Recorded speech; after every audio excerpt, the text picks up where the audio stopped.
कभी ये paper leak तो कभी वो पेपर लीक, और कभी ये एग्जाम डिले तो कभी वो एग्जाम कैंसिल, और इन सब के बाद अगर एग्जाम हो भी जाए तो रिजल्ट कैंसिल कर दो। वाह भाई वाह। इंडियन एजुकेशन सिस्टम, शिक्षा माफिया और शासन प्रशासन सहित सबने मिलकर भारतीय छात्रों के भविष्य को गर्द में मिला रखा है और हमारे भारत के भविष्य को धरातल में।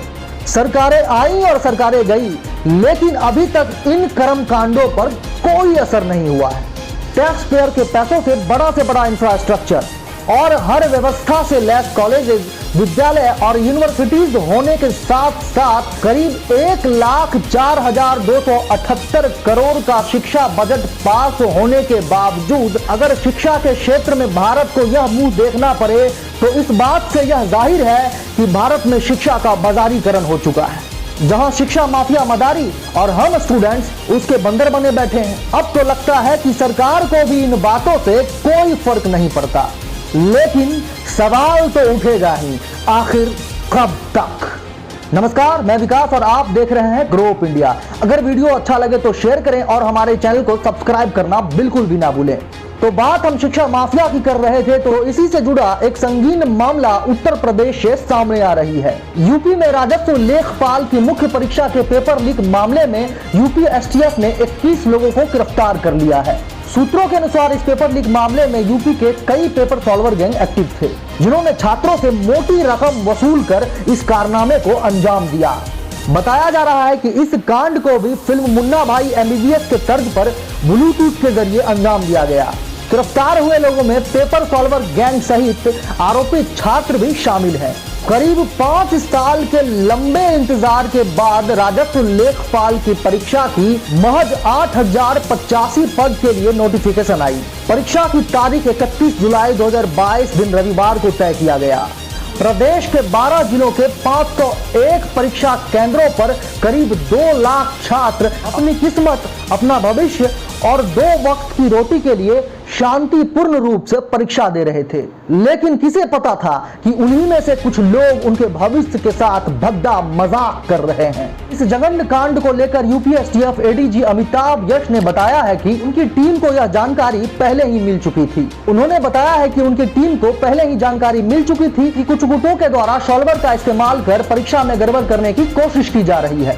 और आगे उन्होंने यह बताया है कि उन्हें यह भी जानकारी थी कि कुछ और गैंग जो ब्लूटूथ का इस्तेमाल कर छात्रों को नकल करवाने की कोशिश करेंगे। और उनका कहना है कि इस तरह की गैंग्स की गिरफ्तारी हुई है और पूरे प्रदेश से कुल 21 लोगों को गिरफ्तार किया गया है। हम आपको बता दें कि प्रयागराज से विजयकांत पटेल नामक एक व्यक्ति की गिरफ्तारी हुई है। यह व्यक्ति पुराने पेपर सॉल्वर KN पटेल के ग्रुप से जुड़ा हुआ था, जो कि एक गाड़ी में बैठकर कुछ लोगों से पेपर सॉल्व करवा रहा था। आज तक के संजय शर्मा से एक रिपोर्ट के मुताबिक पटेल सॉल्वर गैंग ने छात्रों के बीच 10 लाख रुपए की मोटी रकम वसूल कर छात्रों को पास करवाने का जाल फैलाया था, और जिसके लिए वह छात्रों के कान में ब्लूटूथ लगाकर आंसर बता रहा था। और यहीं पर सोचने वाली बात यह है कि परीक्षा केंद्र में जाने से पहले छात्रों की पूर्णतः जांच होती है, तो उस जांच में छात्र बच कैसे गए? भ्रष्टाचार तो यहाँ भी हुआ है। खैर, वह बहुत ही छोटा प्यादा होगा, बड़े मगरमच्छ तो कहीं और से बैठकर शिकार कर रहे होंगे। इस मामले में यूपी एसटीएफ ने छापा मारकर प्रयागराज, लखनऊ, मेरठ, बरेली, कानपुर, गोंडा और वाराणसी से कुल 21 लोगों को गिरफ्तार किया है। पुलिस के मुताबिक गिरफ्तार किए गए आरोपियों से कुछ इलेक्ट्रॉनिक डिवाइस भी बरामद किए गए हैं। और कांड जब इतनी बड़ी हो तो पॉलिटिकल उठापटक तो होना ही था। खैर, पॉलिटिक्स में कोई भी दूध से धुले हुए नहीं है। शिक्षा के क्षेत्र में पहले भी यही हाल रहा है और अब भी यही है। पेपर लीक कांड के बीच सपा ने योगी सरकार पर निशाना साधते हुए अपने ट्विटर हैंडल से कहा कि प्रयागराज में लेखपाल की भर्ती का पेपर लीक हुआ है। योगी सरकार हर बार की तरह नाकाम, सफलतापूर्वक परीक्षा नहीं करा पा रहे हैं तो इस्तीफा दे दें सीएम। क्या नौकरी देने से बचने के लिए खुद ही पेपर लीक करा रही है सरकार? युवाओं के भविष्य के साथ खिलवाड़ बंद हो। खैर, इन तरह के मामलों में तो पॉलिटिकल उठापटक होना अनिवार्य है। पार्टियां एक दूसरे पर आरोप और प्रत्यारोप लगाते रहेंगे, लेकिन हमारा सवाल यह है कि आखिर कब तक भारत के छात्रों के भविष्य के साथ इस तरह का खिलवाड़ होता रहेगा? और जब तक छात्रों के साथ नाइंसाफी होगी, तब तक हम उनकी आवाज बनकर यूं ही गरजते रहेंगे। और अंत में मैं विकास आपसे विदा चाहूंगा। हर तरह के खबरों के लिए बने रहें ग्रो अप इंडिया के साथ। धन्यवाद।